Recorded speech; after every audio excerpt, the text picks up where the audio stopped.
I don't want no oil a-spoiling my shoreline. I like fish much better than crud.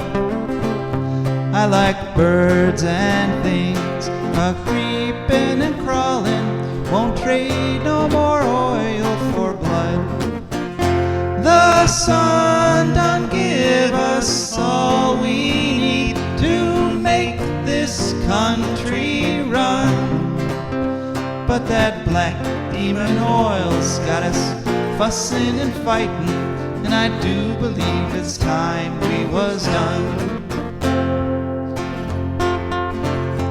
I don't want them nukes run by them kooks who think radioactivity is fun.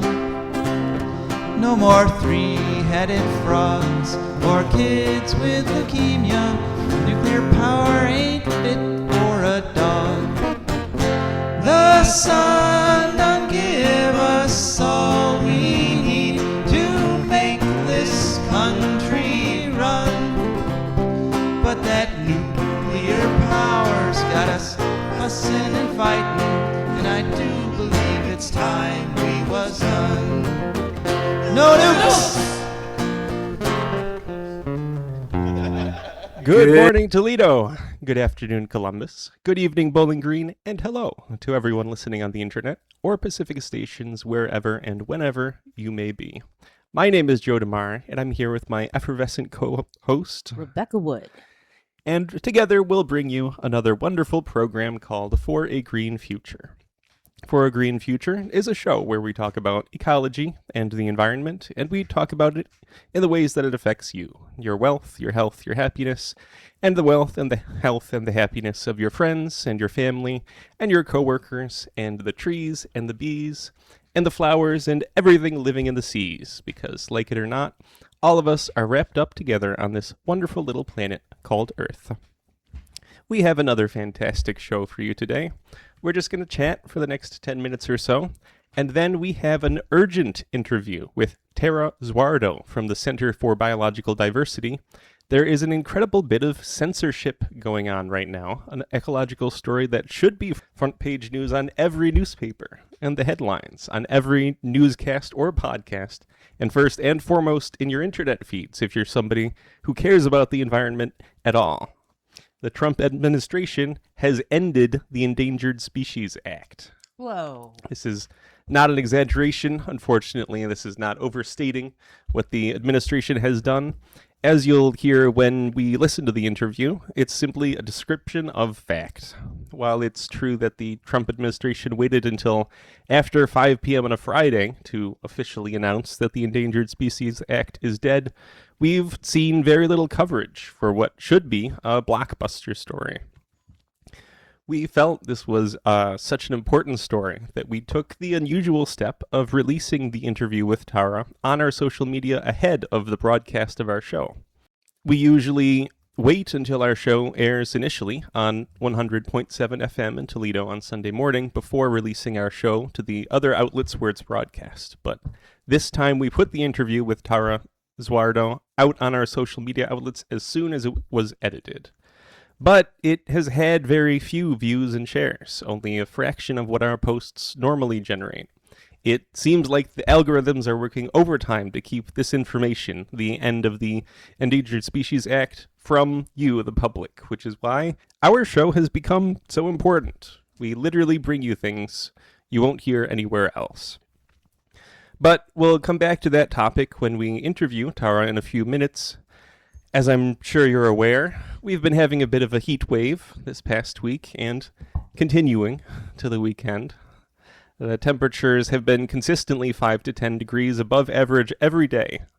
It's telling that this much of a heat wave isn't even mentioned because the heat waves in other parts of the world, like Europe, have consistently been much higher, 20 to 30 degrees Fahrenheit above average.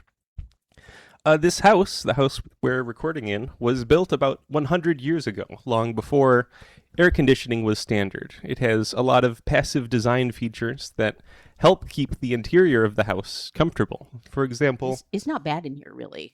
Yeah, it feels warm, but compared to outside, Yeah. we haven't even started the air conditioning much today, and it's tolerable. Each of these windows that we see in real life have the overhang of the roof above the windows angled so that full sunlight comes in during the winter, and during the summer, many of the windows are shaded. We even have an airing deck, which is a flat part of the roof that's accessible through a door upstairs. People would go outside to sleep when it was too hot and muggy in the house. And it has poles to hang an awning from so that the sleepers would be protected from nighttime rainfall. This is something that most modern constructions forget. They get hung up on the modern technologies like double insulated windows and films and better air conditioning. But by actually building a house, sustainability and airflow and just style and artistry in mind, it's possible to have a house that's easier than it would be to cool. I actually, at my grandmother's house, found an advertisement for earthen covered structures from 1978. I guess there was a demand back then for that kind of movement to move into a more sustainable household. Yeah, well, yeah, 70s was kind of the big boom in environmentalism. Right. Yeah. I don't remember the insulated houses, but people did various things like free love. yeah. It would have been nice to live back then, but we've been talking the last few weeks about how we use a fan in the attic blowing out, and then we open doors on the first floor to let cool air in the pre-dawn hours. And that cools the whole house, so that we don't even have to turn on the air conditioning until about 1 p.m. But a very cool feature to this house that we just figured out, we've got pocket doors for our living and dining rooms. And by closing and opening different doors to the hallways in the downstairs room, we can force the air that's coming in to travel all the way around all the rooms on the first floor before going up the stairs and out the attic. We actually tested this by using the incense stick and watching the direction that the smoke traveled. Wow. It was pretty cool to see the air traveling literally like in a circle, in a loop around the first floor of the house and then up to the attic and out. And, the house stays comfortable. But this morning, we were unable to do that because when we opened the doors, we discovered that the smoke from the Canadian wildfires had arrived. Yes, Canada is on fire again. And I got about two houses down from my house, and I was enjoying it because it was cool, but unfortunately I could not actually breathe very well. Yeah. I think this is probably obvious to everyone. Even if they don't know that Canada is on fire, they know something's up because that smoke is everywhere. According to the Canadian National Wildfire Summary, there are about 860 forest fires burning in Canada right now. 113 of them are listed as out of control, and only 62 are under control. 560 are being monitored, which just means that they're in such isolated areas that Canada has decided not to try to fight them. And 97 are modified response, and 25 are being held. The number of fires in Canada is about 3,500 this year to date. That's about right with the 5-year average, but it's significantly more than the 10-year average of 3,200. If you look at the 25-year average for the number of fires, it's actually about 100 lower by number. But if you look at the area burned by fires 25 years ago, you see that the fires were much smaller back then. The year-to-date area burned in hectares for the 25-year average is 1.7 million, and the 5-year average is now 4 million, more than double the size. And these fires are burning much hotter and much deeper. Fires are a very normal part of forest ecology. They're usually started by lightning strikes, something we can't stop, although we might be trying to, I suppose. They have the effect of clearing underbrush and fallen branches, and that helps keep the forest floor open. Most of the time during natural fires, the outer bark of large trees is enough to protect the tree itself from the fire. And so you can have old growth trees that are over 1,000 years old and that have weathered many natural fires. But now that the globe is being warmed, the forest is much drier and the fires are much hotter. And what we're seeing more and more often are conflagrations that wipe out forests, instead of the small, slow-moving fires that just kind of creep along, burning the easy kindling and petering.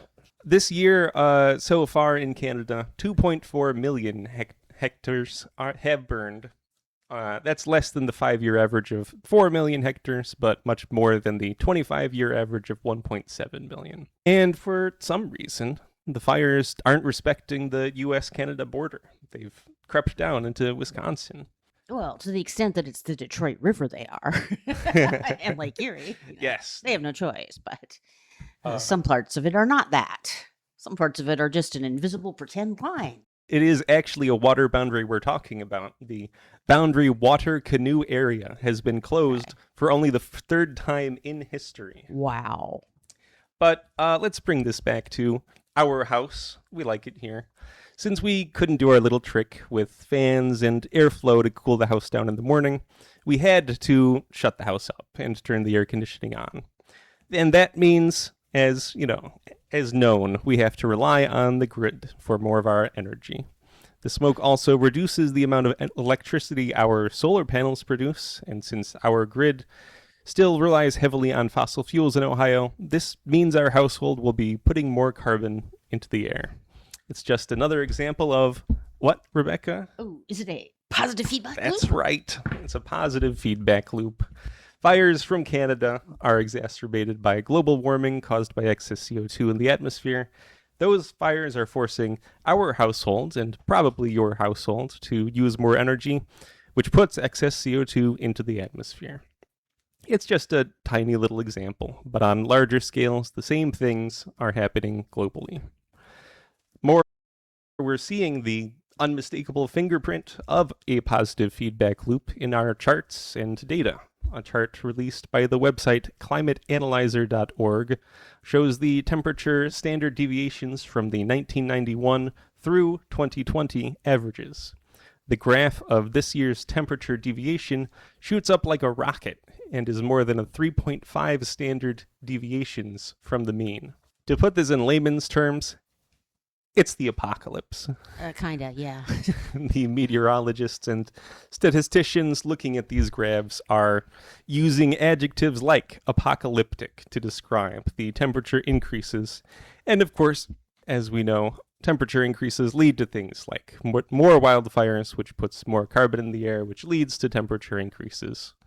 I personally, on a personal note, am kind of walking around thinking, okay, well, I've used up both squirts of my inhaler today. Next time things get bad, I gotta go to the ER. Oh man. And also, this is probably going to be how I die during the apocalypse. Just bad air quality. They don't talk about that. The ash falling from the sky. That's the mundanity of the end of the world. It's wild. We have to break this cycle, or we will literally cook ourselves.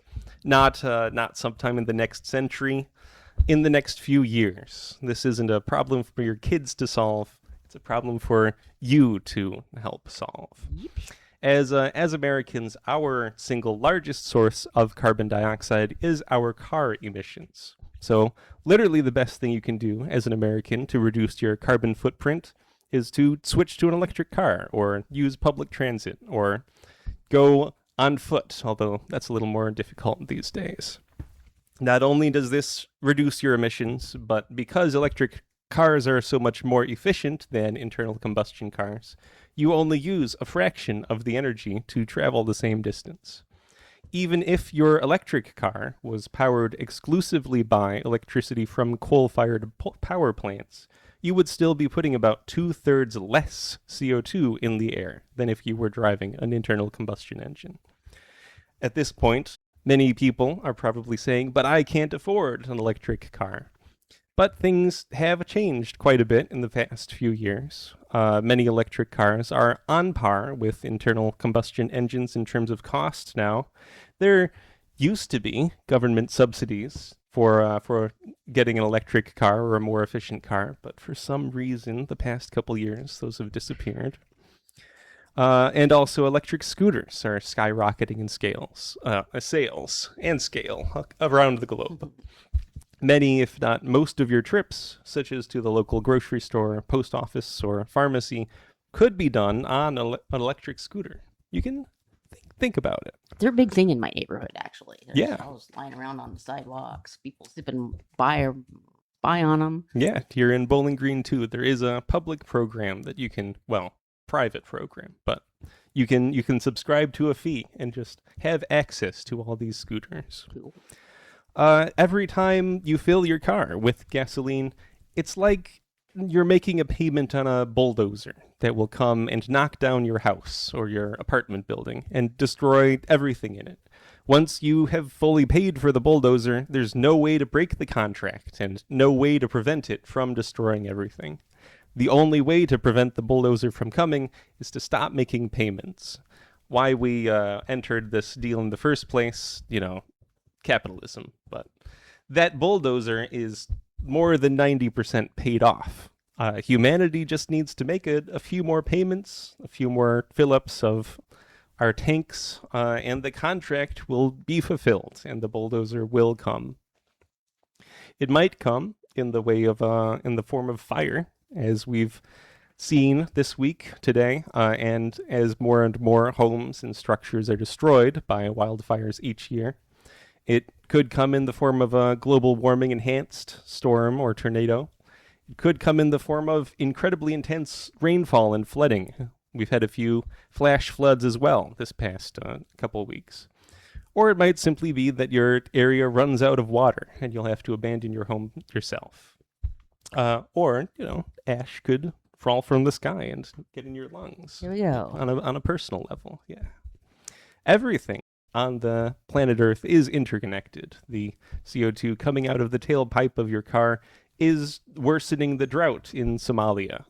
This morning, as we looked out the window and saw our neighbors' houses shrouded by wildfire smoke, we can't help but think about the trees in the Canadian forest that smoke is made from. 1 week ago, the molecules in that smoke were incorporated into the branches and leaves of trees growing 1,000 miles away. Those trees were part of a natural cycle that removed excess carbon from the atmosphere. That cycle, those natural processes, are still working. Trees and other plants are sucking CO2 out of the atmosphere every day. And the algae are doing their part in the oceans, lakes, and streams. Even the weathering of rocks could also remove CO2 from the atmosphere. So if the entire world just stopped putting CO2 into the air, if every human just vanished, the planet will heal itself. It has those kinds of defense systems, if you will. The estimates for how long that will take vary from 100 to 1,000 years. But the healthier our ecosystems, in other words, the more trees and forests and grasslands that we have, the faster our planet's climates will return to normal. And that's one of the hidden benefits of conservation programs like the Endangered Species Act, which has been destroyed from President Trump's recent actions. By preserving natural ecosystems, they naturally reduce the amount of carbon in the atmosphere. And bad as it is right now, had we not preserved millions of acres of natural landscapes in our parks, reserves, and conservation areas, it would be even worse right now.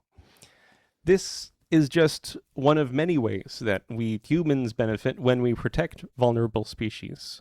And the Endangered Species Act, which is universally supported by Americans, has not only been protecting little creatures like snail darters from disappearing off the face of the earth forever, it has also been benefiting us with cleaner water, cleaner air, and slowing global warming. And That's why the Trump administration's decision to end the Endangered Species Act is not only insane, it's practically suicidal. Yeah. Our next guest, Tara Zuardo, will tell us all about it. So let's go to that interview now. Well, hello and welcome to For a Green Future. Could you please share with us your name and who you're with? Sure.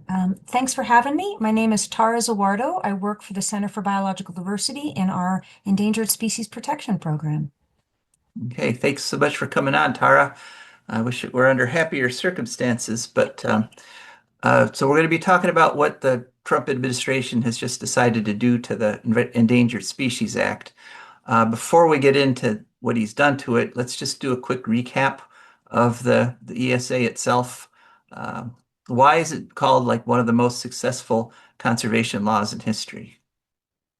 Well, it's considered to be that precisely because it goes beyond direct take of species and has incorporated this protection of ecosystems. And in doing so, it has effectively addressed threats, the number one threat, which is habitat destruction and degradation to species before they have a chance to go extinct. So although species have to reach a certain point before they can get listed, at that point, once they do get listed, the Endangered Species Act has approximately a 99% success rate at preventing extinction, precisely because it does protect habitat.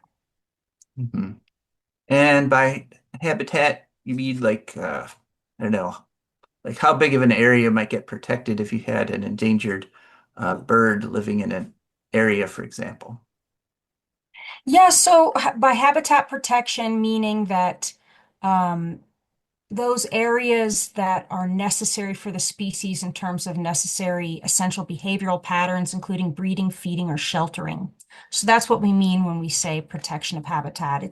It's the species' home. In the same way we need a home to survive and live, they need homes, obviously, to survive and live. You can't protect the bird if you cut down every tree that has nests in it, right? So Mhm. that's what we mean when we say habitat modification or degradation. Okay, and yet this is exactly what the Trump administration has just decided to do.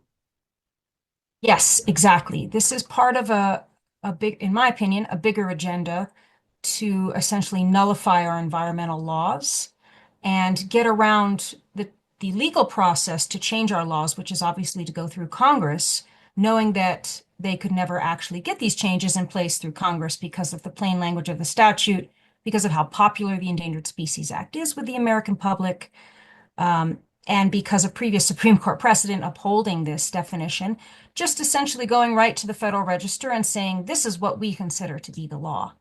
And they're doing this in many respects. They did this with the Endangered Species Committee decision several months ago, also known as the God Squad, where they decided to completely bypass legal requirements and met for 15 minutes and decided they were going to grant an exemption under the ESA that is so very rarely used for very particular reasons.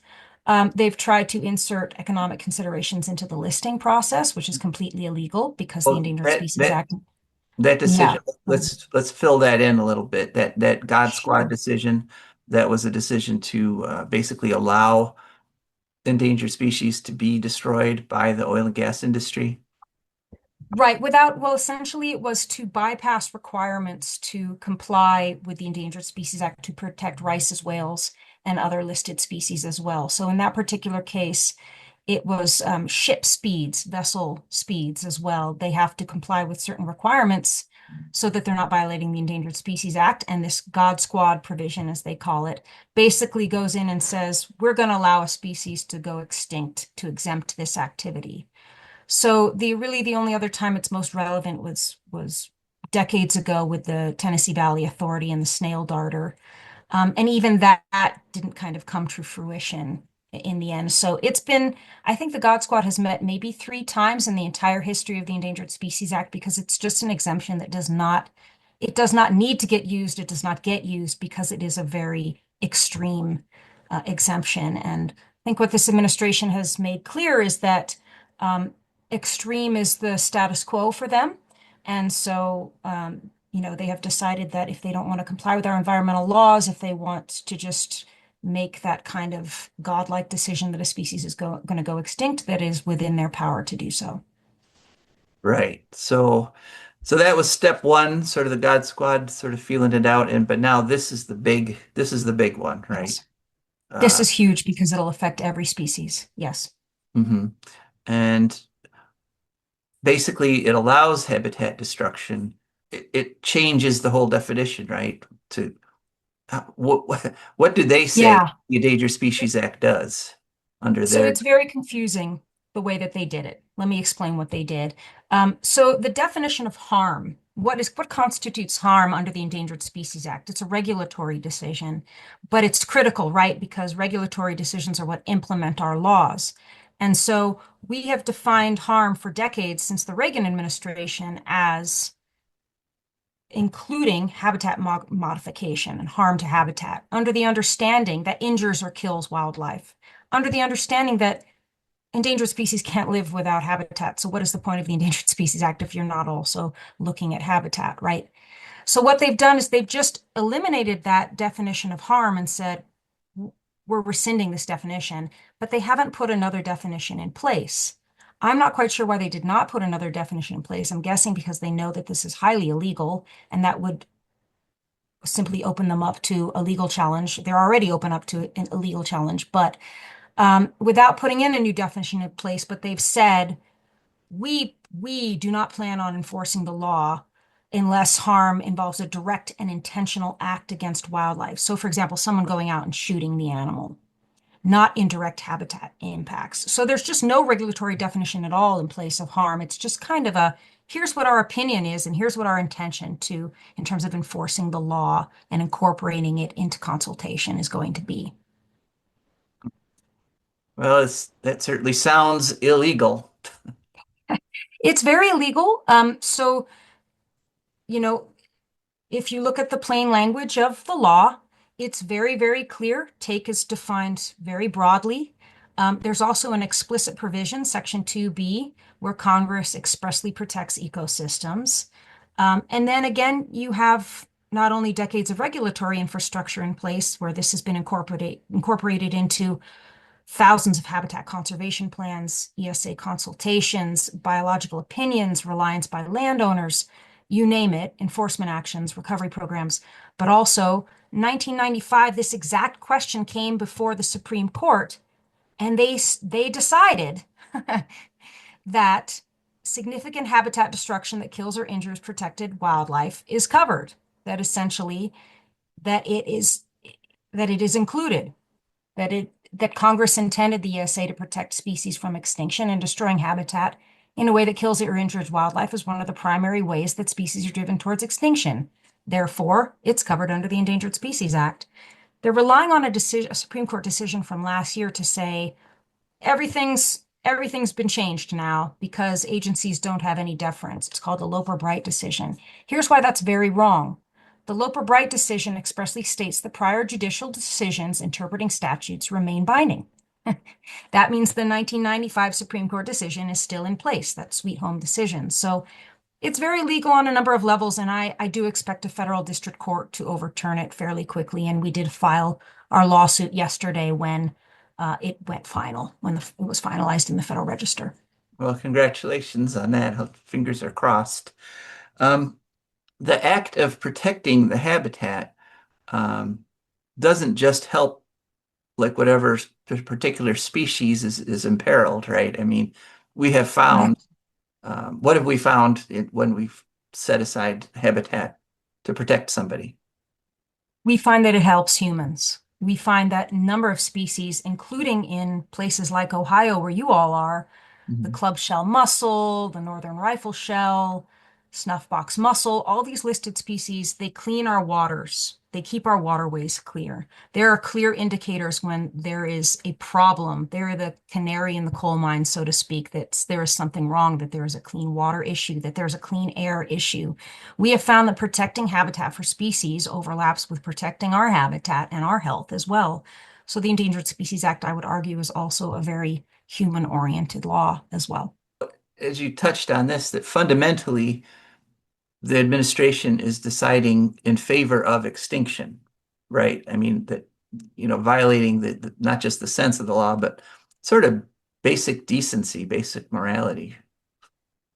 Yes, I would argue that this administration has no regard for majority of the human population, the animal population, and has essentially decided that it is going to implement an agenda of lining the pockets of its own officials and those of its friends and donors. And that's going to be the number one agenda item that they have. So whatever that takes, including pillaging land without any kinds of checks and balances in place, without any kind of protections in place, without any kind of review under the National Environmental Policy Act, environmental reviews, that is their number one priority.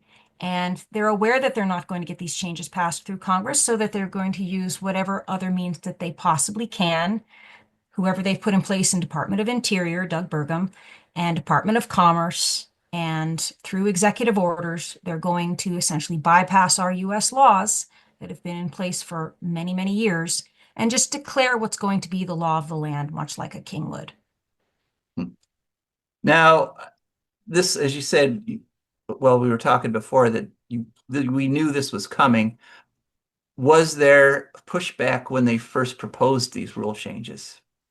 Yes, in fact, there were over 300,000 comments submitted opposing this change when it was first proposed in the Federal Register in April of 2025.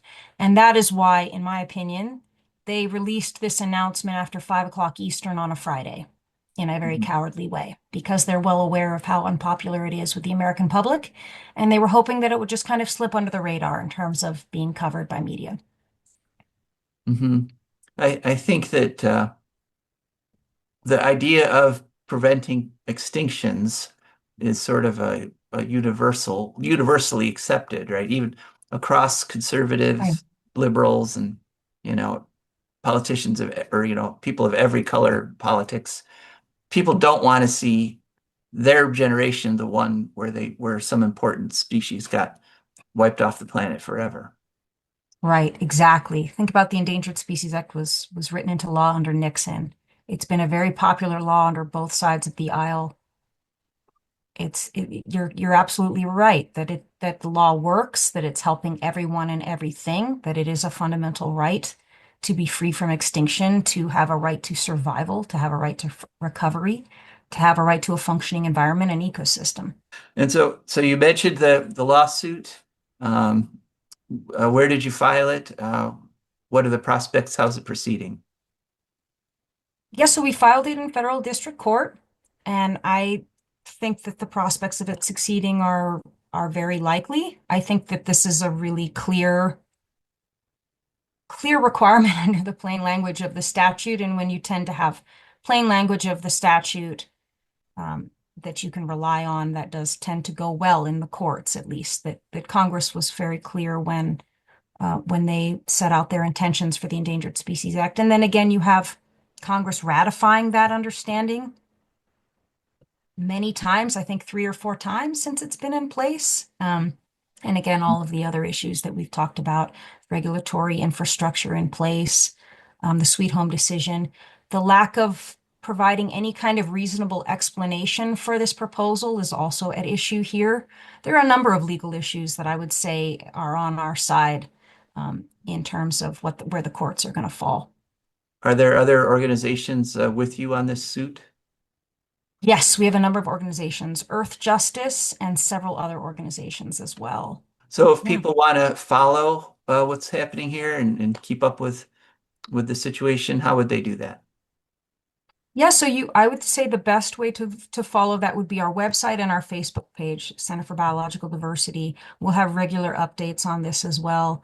And I would also say if people feel like they're somewhat helpless right now and things are hopeless, making things clear to your representatives and weighing in and doing op-eds and just kind of this public pressure campaign is probably the best way that the American public can weigh in right now as well. Well, thank you, Tara. Is there anything you'd like to add?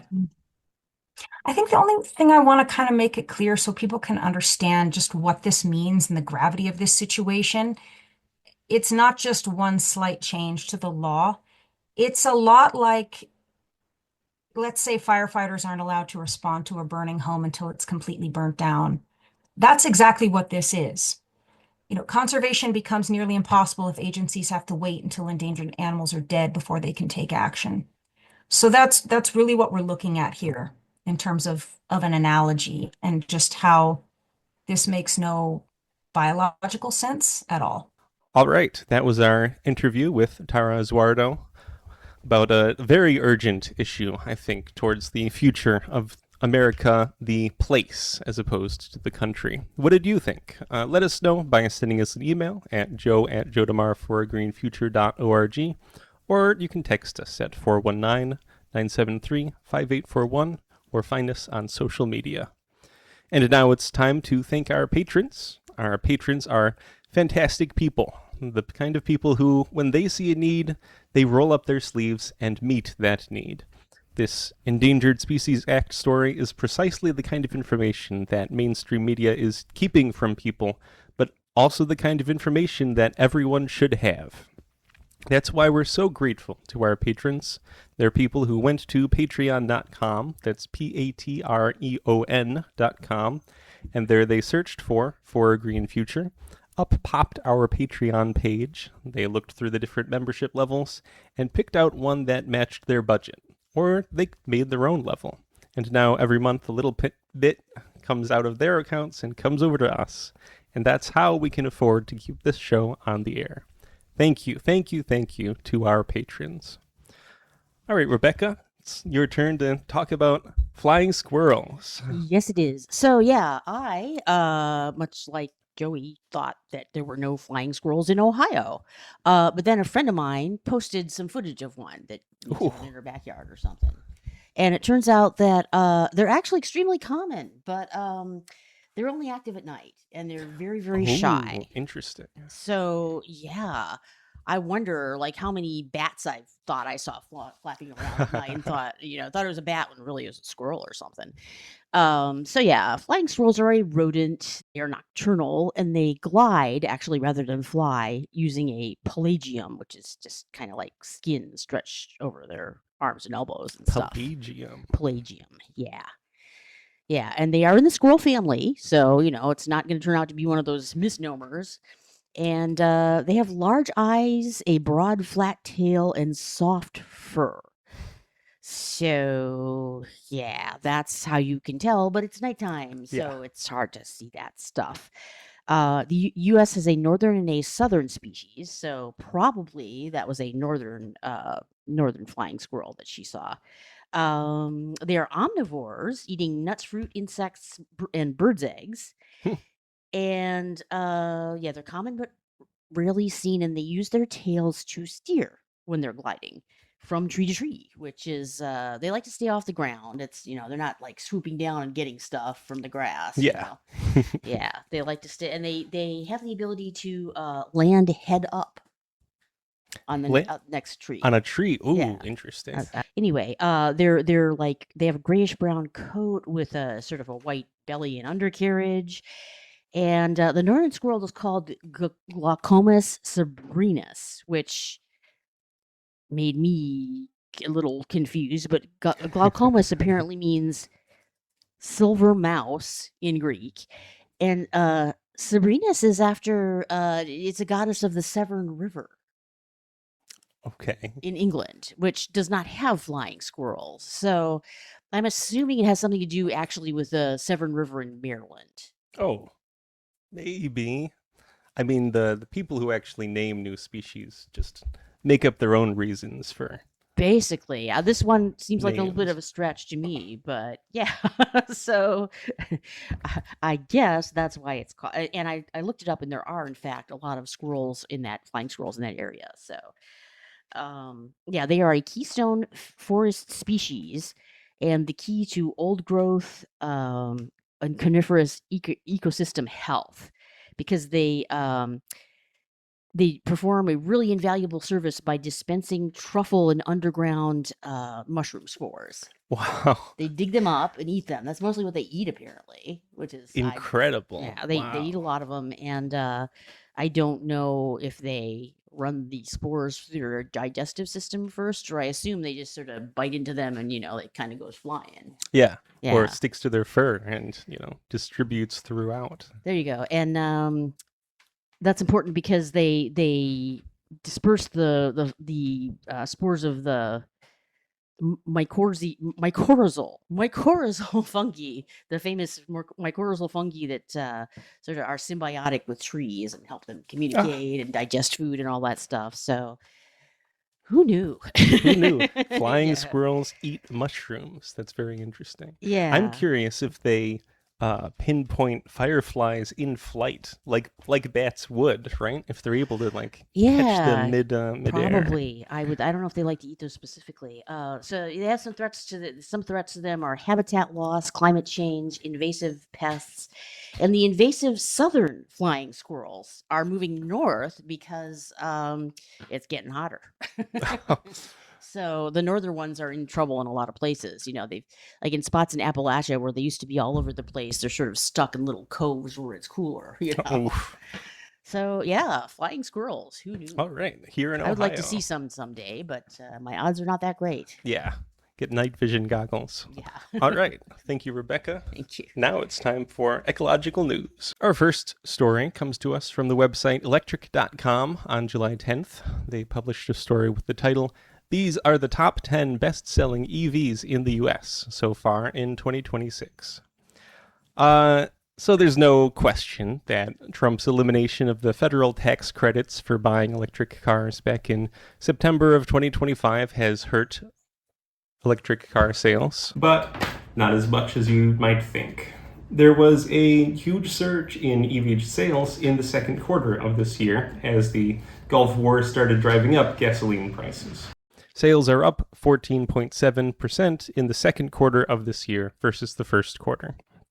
Overall, EV sales this year are down only 10% from where they were at this time last year. There were 460,000 electric vehicles sold in the first half of 2026, but as gas prices keep fluctuating, more and more people are turning to EVs. We also know that more than 95% of EV owners never go back to internal combustion engines once they've made the switch. Tesla is still the largest company and the number one EV with 50.5% of all EV sales. The Model Y is the leader with 163,450 units sold. That's up 8% from last year. Model 3 sales are down 34%, but that's still the second highest electric vehicle sales with 66,600 models sold. Chevy was the next best-selling EV brand with 6% sales, or 28,267 vehicles. And Hyundai was number 3 with 5.8 of sales, or 26,936. The best-selling Hyundai was the Ioniq 5, making up 20,700 of those sales. Toyota and Hyundai both saw 100% increases in sales from last year. The Toyota BZ, mercifully, they've changed the name from the BZ4X, sold 17,500 units. So, the top 5 electric cars sold in the first half of 2026 in the United States were, in order, the Tesla Y, the Tesla 3, the Ioniq 5, the Toyota BZ, and a Chevy Equinox electric vehicle version. The cost for these base model of all these cars range from the Toyota BZ at $46,000 to the Chevy Equinox at $33,600. According to Cox Automotive, the price of an average new car in the United States right now is $49,750. So the base model of the top 5 selling EVs in the United States are all cheaper than the average new car with an internal combustion engine.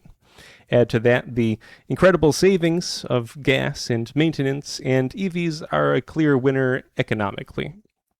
It's also becoming clear that EVs last much longer than internal combustion engine cars. There are fewer moving parts, fewer things to fail. You don't need oil for lubrication or transmission fluid. So every time an electric vehicle is sold, our transportation gets that much cleaner for a long time. And clearly, now is the time to make the switch. If you're not sure, just look out the window at the smoky haze. For our next story, we go to Napoleon, Ohio.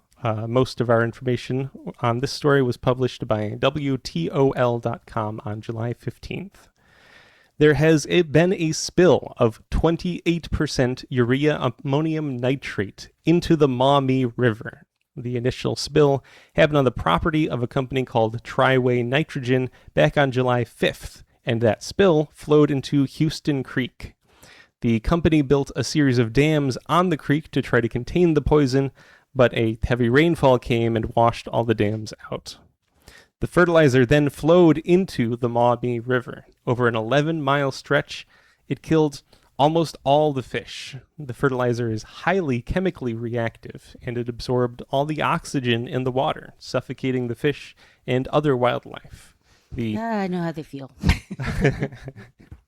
The ODNR says about 20,000 fish were killed. Neighbors are complaining about the foul odor from the dead fish. Probably not the only thing they should be complaining about, but the city of Napoleon switched its water supply from the Maumee River to a reservoir in Wauseon. Officials were doing their best to downplay this seriousness of the spill, as they do, those city officials. One official said that they had tested the water in the river, and only 2.5 parts per million of the poison were detected, while EPA regulations say that 50 parts per million is the threshold at which people start to have eye and skin irritation. The tens of thousands of dead fish and other aquatic animals might suggest that this was actually a more serious event than that number implies. Our agricultural system is totally dependent on this kind of chemical input. There simply isn't enough nitrogen in the soil naturally anymore to raise crops like corn. These kinds of accidents are inevitable when you're talking about millions of gallons of toxic chemicals that are needed to grow our food. The conventional wisdom is that we must continue our intensive farming practices if we want to keep feeding ourselves, but we know that's not true. Organic farmers have almost as great yield as chemically intensive farms, and their food simply tastes better. Relying on chemical farming makes spills and poisoning inevitable, just like relying on fossil fuels for transportation makes oil spills and other tragedies inevitable. In Toledo, Ohio, there was another tragedy this past week. A car carrying 5 members of a family had a flat tire. If they had been driving an EV, that would be the end of the story. It wouldn't even be a story. We wouldn't be talking about it. But unfortunately, they were in an internal combustion engine vehicle. What happened is that they sat in the car waiting for help with the flat tire with the engine running and the air conditioning going because it was so hot. And as they sat there, they were poisoned by carbon monoxide from the car's exhaust. Whoa. 3 of the family died, including the mother, and 2 of the children are still hospitalized in critical condition. Every year, carbon monoxide from car exhaust kills about 400 people, and about 14,000 are hospitalized. Over 100,000 are poisoned seriously enough to need medical attention. And that's why we say the green future will be a better future. Once we stop using internal combustion engines, people won't be poisoned by carbon monoxide anymore. There's no opportunity for that to happen. Once we switch from unsustainable, chemically dependent farming to methods of farming that build up the soil every year instead of stripping it for nutrients and selling it to make the most money, we'll no longer have spills of toxic fertilizers or pesticides or herbicides. But our current leadership, Ohio leadership in Columbus, seems intent on supporting technologies and practices that are destroying our environment instead of improving it. And often this leads to corruption at the highest levels of state government, as lobbyists for the corporation that want to make money by hurting the environment control our laws and policies. Our next story demonstrates this, if you need evidence. On June 25th, TiffinOhio.net released a story titled, Ohio AG Candidate John Kulowitz Files Ethic Complaint Over JobsOhio Chair's AEP Lobby Ties. JobsOhio is a private nonprofit corporation that was created by the state of Ohio to encourage business. It gets its funding directly from Ohio's liquor sales taxes, but it is a secret organization with no accountability to the public. It has a secret budget of about $300 million a year, and the general public has no way to know how this money is being spent or who is getting it. But last November, Governor DeWine, who sits on the board of JobsOhio, announced that the organization was setting aside $100 million of its $300 million a year budget to encourage the building of SMRs, small modular nuclear reactors. Attorney General candidate John Kulowitz has filed a complaint with the Ohio Board of Ethics because the chairman of the boards of JobsOhio happens to be a man named Josh Rubin. Josh was appointed by Governor DeWine, and in addition to being chairman of JobsOhio, he is also the CEO of a lobbying corporation called CJR. One of CJR's biggest clients is the electro utility AEP. AEP has stated publicly that it wants to start building small modular reactors. So, the chain. We have the chair of an organization that has access to a $100 million nuclear slush fund who works for a corporation that wants to build nuclear reactors. That organization has no public oversight or accountability, so it looks like Josh Rubin is simply going to take $100 million of our taxes and give them to AEP, his lobbying firm's customer. Right now, it's illegal for AEP to own its own power generation in Ohio, but at the same time, JobsOhio is preparing this $100 million incentive. Other laws are being changed which would make it possible for AEP to own the nuclear power plants they're planning to build. House Bill 862 is the law making its way through state government right now, which says that AEP would get to own any new power plants that are installed. This whole process raises the ghost of Ohio's House Bill 6, the $65 billion bribery scandal Not that again. that rocked the Ohio legislature and sent the chair of the Ohio House, Larry Householder, to prison for 20 years. Yes, it's The zombie it's well legislation. known. We've reported on it Don't many die. times on this show. Many of these people involved are, in fact, the same people that passed House Bill 6. Why not? They just do it again. Yeah. For example, Bill Reinecke, a Republican member of the Ohio State Senate, has proposed Senate Bill 2. SB 2 would make it easier for AEP to build their nuke plants because it exempts building power plants from any local zoning ordinances, or indeed any kind of local control or input at all. John Kulowitz points out that combined with other legislation requiring data centers to provide at least 50% of their power generated behind the meter, AEP could be putting nuclear power plants in every neighborhood, since they wouldn't be subject to local zoning.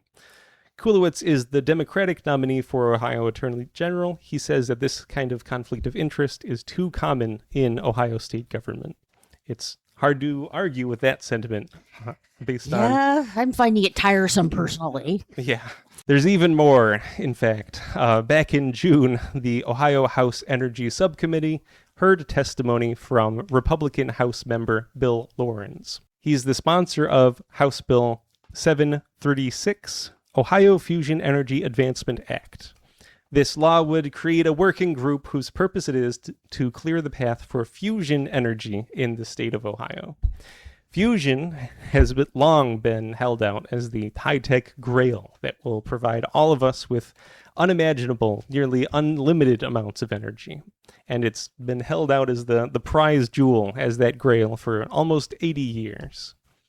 Fusion is essentially the opposite of fission.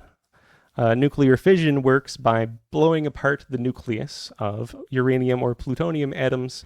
Fusion, it's the opposite. Instead of breaking a big nucleus into smaller pieces, you take the smallest nucleuses, hydrogen, and fuse them together to make a bigger nucleus, a helium nucleus. The mass of the helium nucleus is less than the mass of the two hydrogen nuclei that were combined to make it, and some of that lost mass turns into energy, which can be harnessed to generate electricity. However, as with nuclear fission, there are inevitable byproducts that are harmful. The fusion process gives off X-rays, gamma rays, and neutron radiation.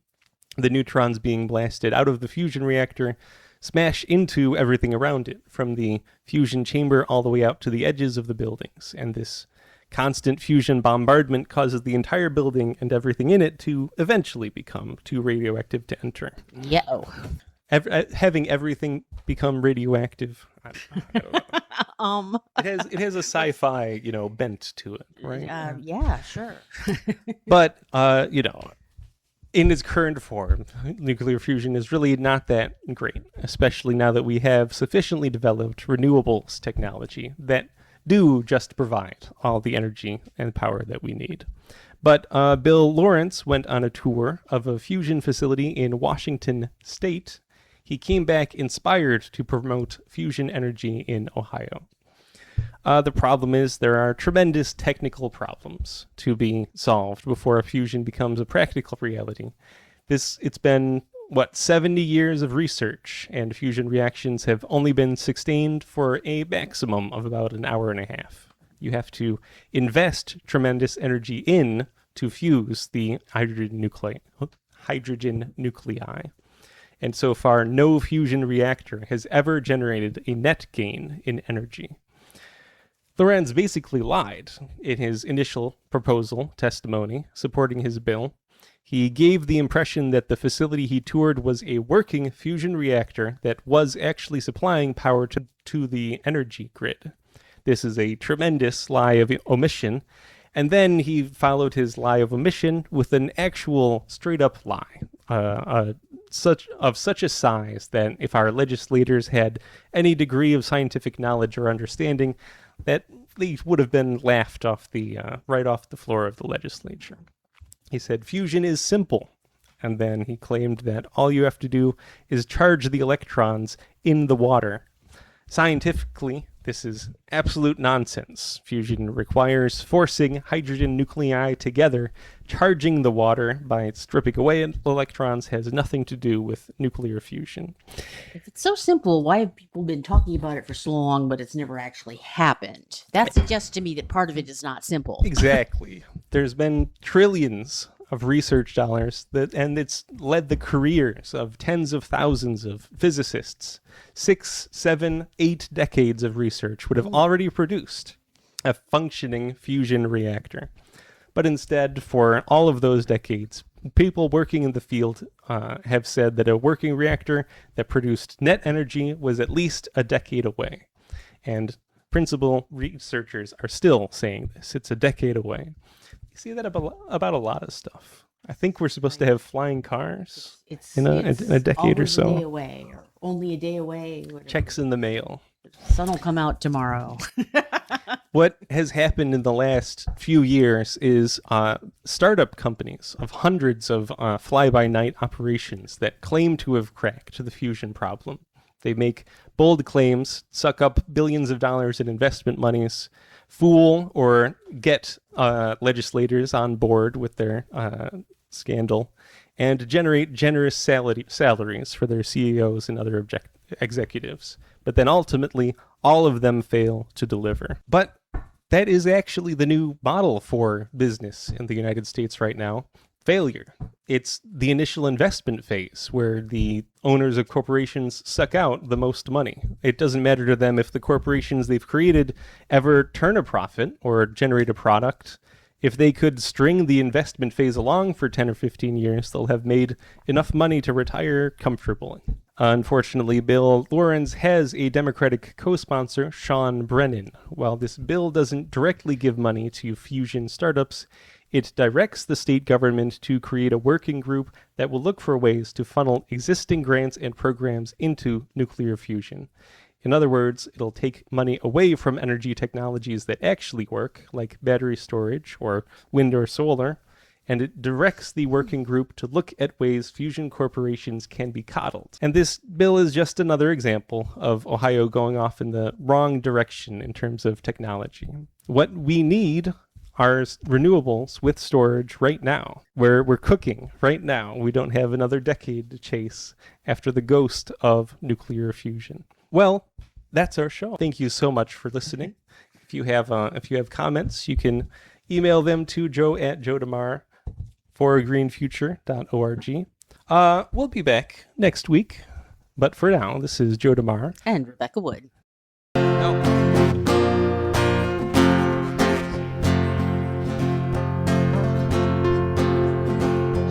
I don't want no oil, a spoil in my shoreline. I like fish much better than crud. I like birds and things a-creeping and crawling. Won't trade no more oil for blood. The sun done give us all we need to make this country run. But that black demon oil's got us fussing and fighting, and I do believe it's time we was done.